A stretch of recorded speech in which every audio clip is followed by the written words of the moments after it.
Ever since Naina and me got married, we take every opportunity we get to head up to the hills.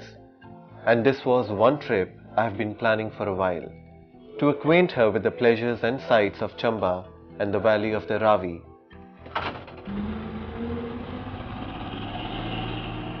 We took the train to Pathankot and then a bus to Banikhet, and from here it's a short 50-kilometer run to Chamba.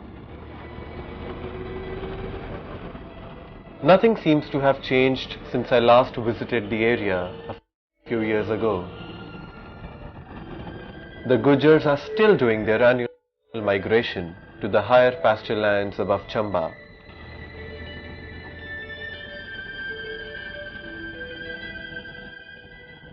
Our first view of the Ravi is as a huge alpine lake created by a dam on the river.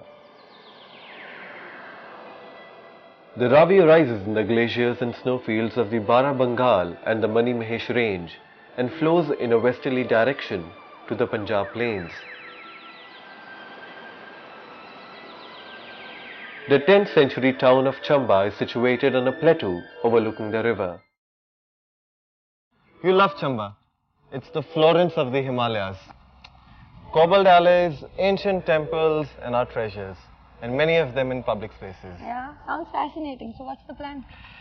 Well, I think we should take in the sights at Chamba this evening and tomorrow morning. And then we should head out for Burmore later tomorrow morning. Okay, sounds good. Sounds good? Yeah, let's go.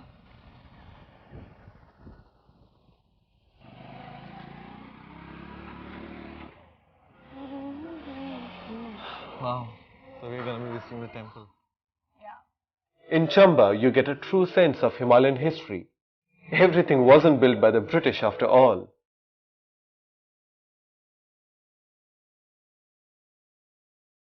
Chamba's history goes back over 1,000 years. The city was founded by King Sahil Varman in the year 920 AD. You okay? Yeah. Just a little steep, but it's okay.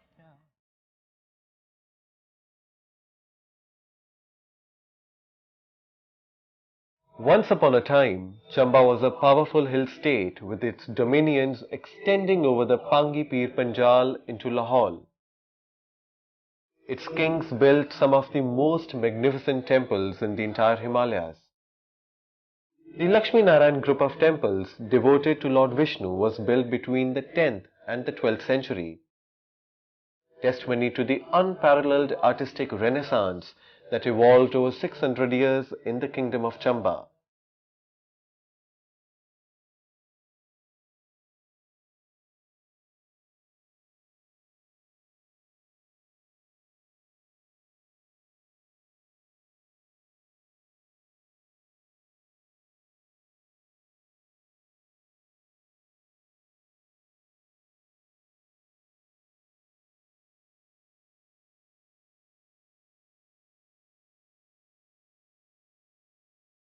Niches in the outer walls of the temples reveal images that are breathtaking in their detail and intensity.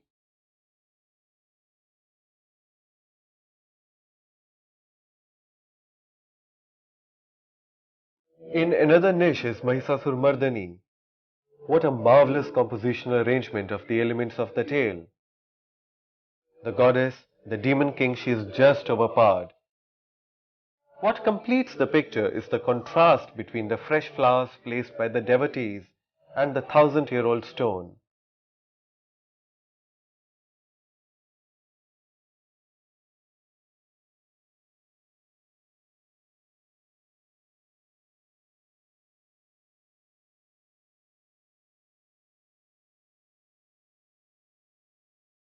Overlooking the complex is a life-size bronze Garuda gazing skyward, from where it's seen 10 centuries of sunrises and sunsets. Yet for something that has been exposed to the elements for a millennia, it's in remarkably good shape.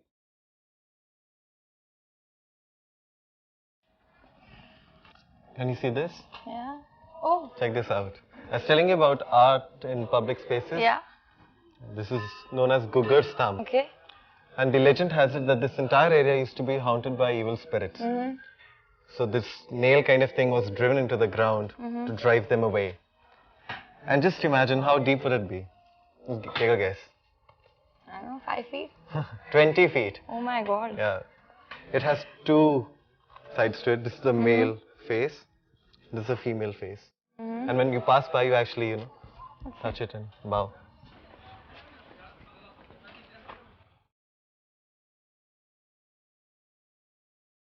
On a hill overlooking the town is the temple of Chamunda Devi, an ancient Shakti shrine.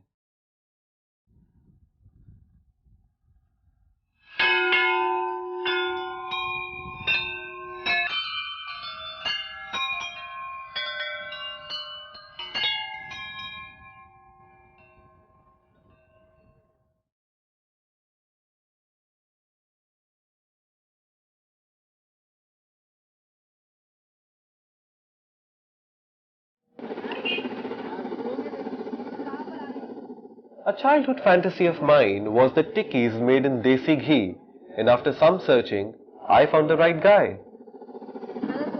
Thank you. कोई नहीं, let it be.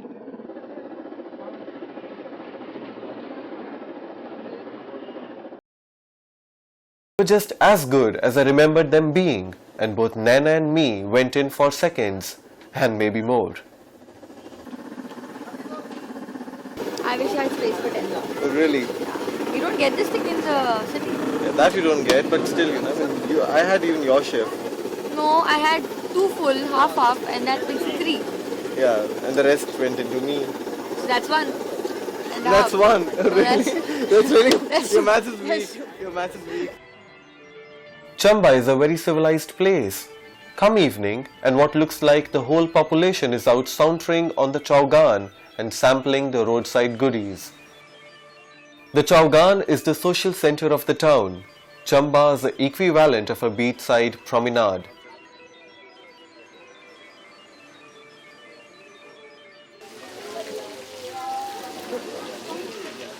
This is called gulguli. It's a fresh caught fish and completely a mouth-watering experience. Yeah? Yeah, and it's a gift of Chamba to a roadside muncher. Yeah? Let's see. You're gonna enjoy it. Yeah? Have my word for it. Okay, let's see. Oh yeah. Really awesome. Oh Bhaiya. Come, have it.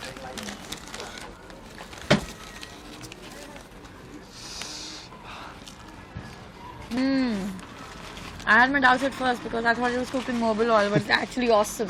It's amazing.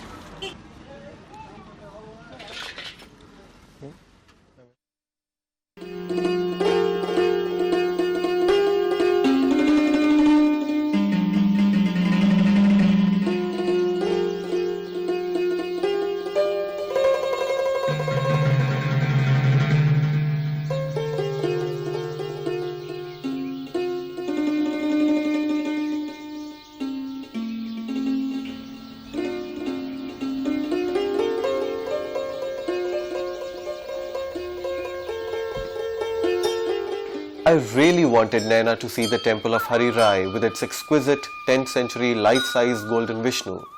I wanted her to see the image first before I told her its rather strange history. This idol was stolen in 1972 and was recovered a few months later in Bombay on point of being shipped out to New York, where undoubtedly it would have commanded a huge price. But luckily for the people of Chamba, what was priceless for them came back.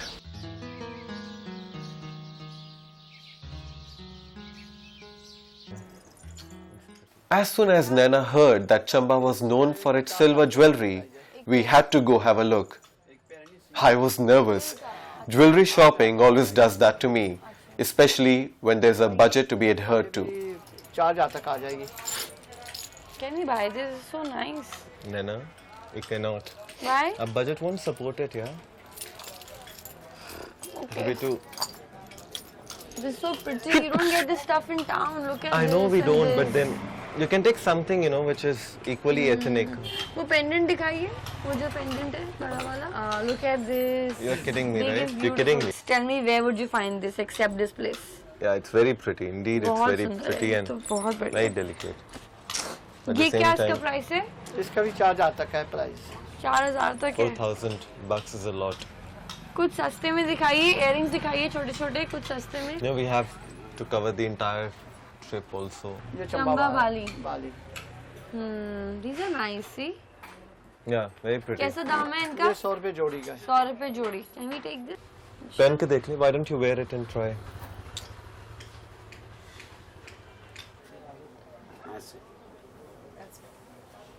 Chamba वाली. Yeah. Can we take this? Yeah, yeah. Yeah. Sure. We Why can take not? this, no? Very nice. Yeah. ये एक जोड़ी pack कर दीजिए please.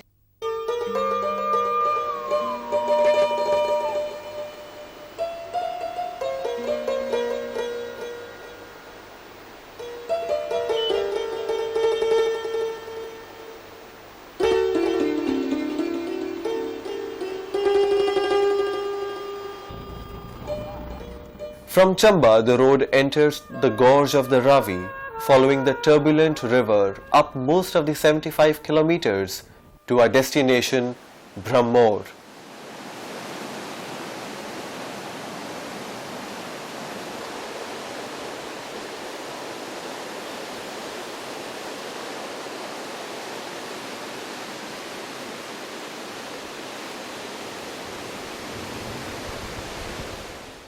At Denali, the driver takes an unexplained break, but we don't really mind, as it gives me a chance to show Naina the algae green waters of the Denali Nala.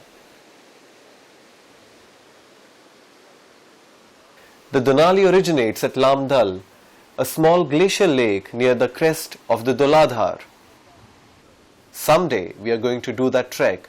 For the moment, we content ourselves with watching the inky blue waters of the Denali merge with the grey Ravi.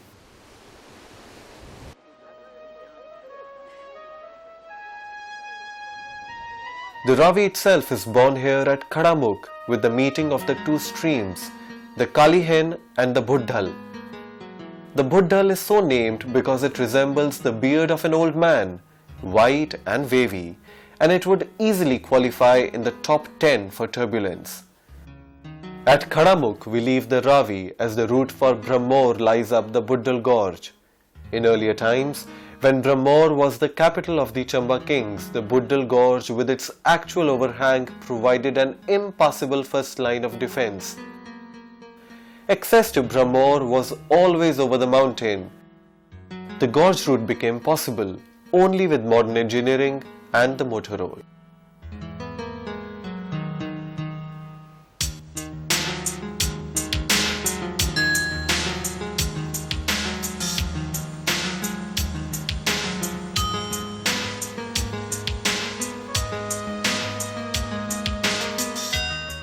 Brahmor, ancient capital of the Chamba kings, dates back to the 6th century AD. Marked in international maps as the Switzerland of India, Brahmor at almost 8,000 feet above sea level is surrounded by a spectacular alpine landscape. Brahmor is also internationally famous for its Churasi temple complex. You know, Naina, this complex of 84 temples, the oldest dating back to 6th century AD, was built over a period of 800 years. Really? Yeah, isn't it amazing? Yeah. And it reflects some of the finest craftsmanship and architectural traditions that prevailed for almost a millennium.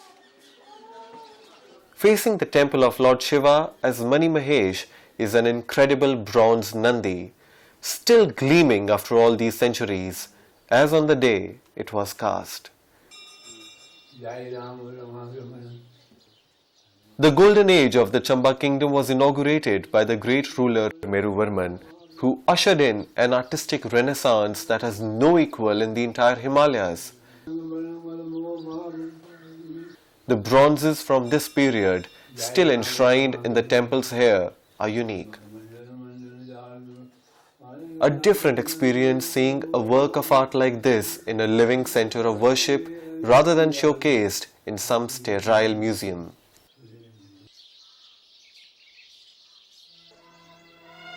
The temple of Lakna Devi is one of the oldest wooden temples in the world.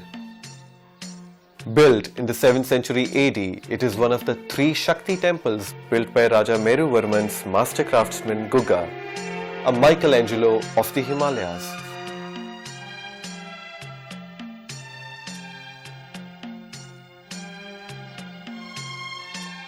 The facade of the temple is lined with carvings that have endured 1400 years of winter snow and summer sun.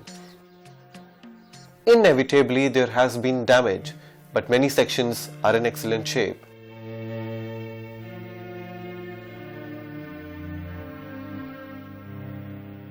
The most exquisite of the bronzes attributed to Gugga is Lakhna Devi, dating back to the 7th century.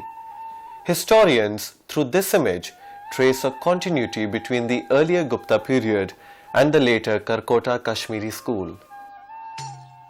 But for the people of Brahmor, more important is the influence she wields over their lives, the compassion she showers upon them.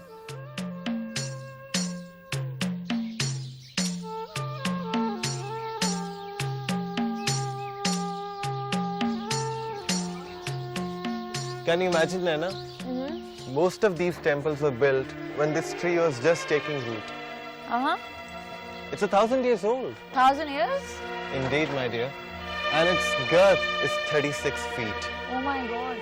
Isn't it amazing? Amazing. That's very interesting. Unbelievable.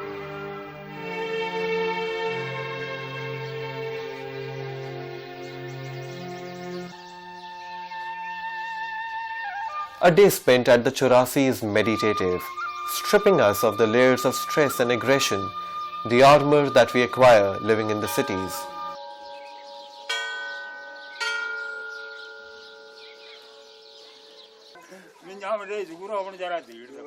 Musafir Ram, the Gaddi chieftain, is a chill of Lord Shiva. He is the hereditary oracle through whom prayers are addressed to the Almighty and important dates fixed, like the annual Gaddi migration. His drum is an ancient instrument catalogued by the National Museum as a cultural treasure and in keeping of his family for 19 generations.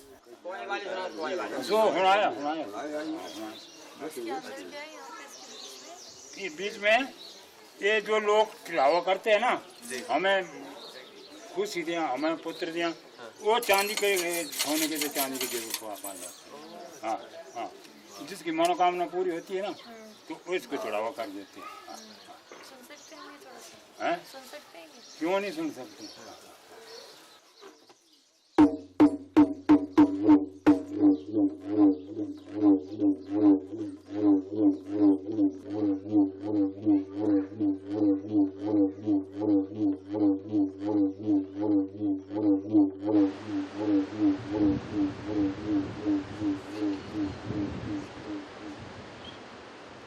The next few days were spent in short treks around Brahmor.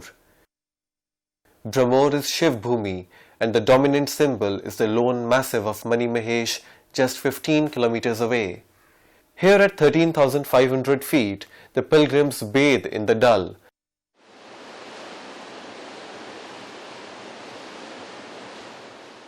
Beyond Brahmor is also the trail to Kukti.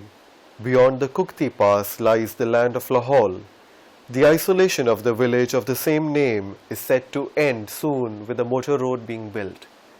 Currently, the roadhead is at Harsar, the jump-off point for Mani Mahesh and Kukti.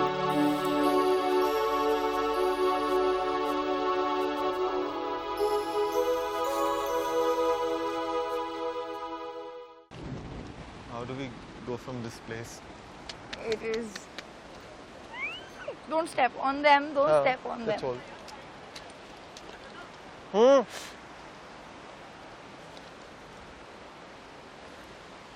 Hush, hush, hush. Yaar.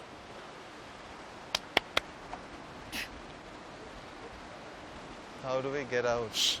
Hish, hish. Yeah. This is a different kind of a traffic jam to what we're used to in the Oh, city. indeed. Tell Oh me my about God. it. You can just leave. Ruk ja, ruk ja, ruk ja. Chal. Oh, yeah.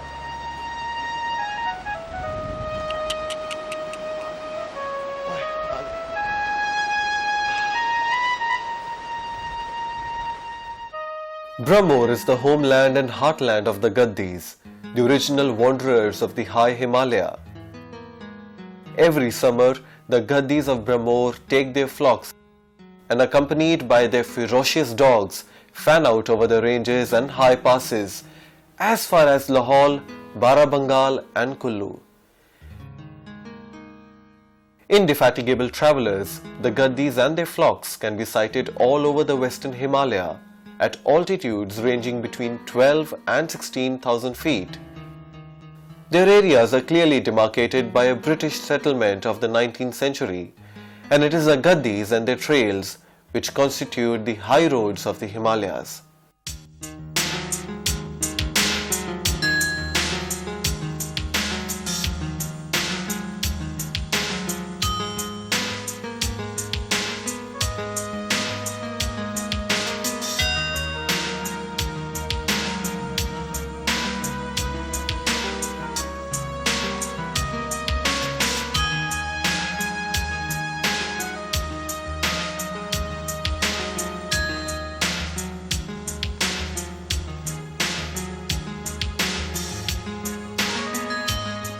The rain proves lucky for us. We get a rare opportunity to view the largest Himalayan bird, the griffon vulture, from close up. The rain has wet their wings, making it difficult for them to fly, and by chance we come upon the hill where a whole flock is drying out.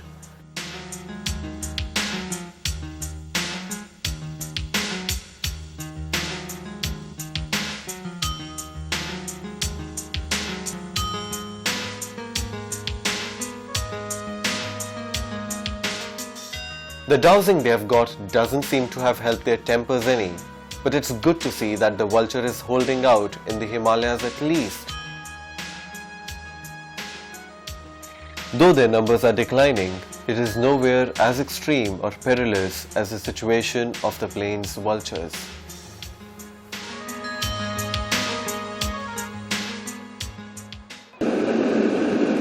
Right there. Here I was doing rough calculation this morning, and so far from Delhi, we have spent approximately 1500 rupees each. Yeah. Tasty parathas like this and a view like this, I think this is what I call actual value for money.